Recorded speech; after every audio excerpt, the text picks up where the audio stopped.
I'd like to talk to you a little bit about the midah, the attribute of anova, of humility. And when I think of our relationship to Torah and the study of Torah, the understanding of Torah, I think of all the greats, the Reb Kiva Eigas, the Chassam Sofers, the earlier generations of people who dedicated themselves to Torah study. And yet, if they came to a passage in the Torah, a contradiction, they didn't know how to answer the contradiction, resolve the problems. They never blamed the Torah or they said, well, Chazal, the sages didn't understand. They would always turn to themselves and blame themselves. Rashi is famous for saying, Dover zel amadati mirabosai v'lo yadati perusho. I didn't understand. It's so easy to blame others and say, well, I know everything, and if there's a contradiction, then it's not my limitation in knowledge. And this is true for life in general. We have a way of saying, well, if things aren't going well, rather than blame myself out of a sense of humility, I'll find someone else to blame.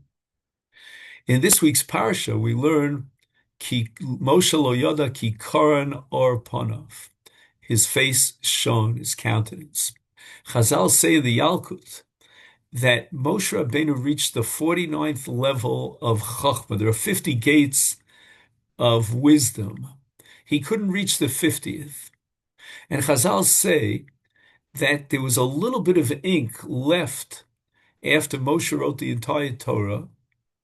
He took that little bit of drop of ink and placed it on his head, and his face shone.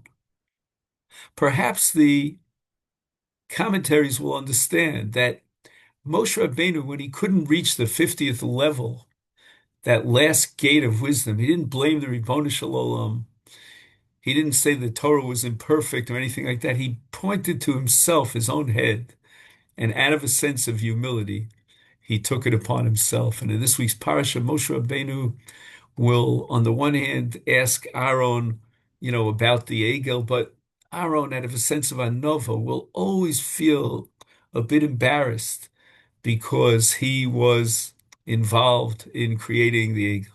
Yiratzeh may be his will that even though the world is so full of gaiva, of people who gloat about themselves, we should still learn from Moshe Rabbeinu and our Gedolim, the midah of Hanova, to understand that as much as we try to understand the Torah, sometimes we can't reach the 50th level of Chachma. Wishing you a wonderful Shabbos.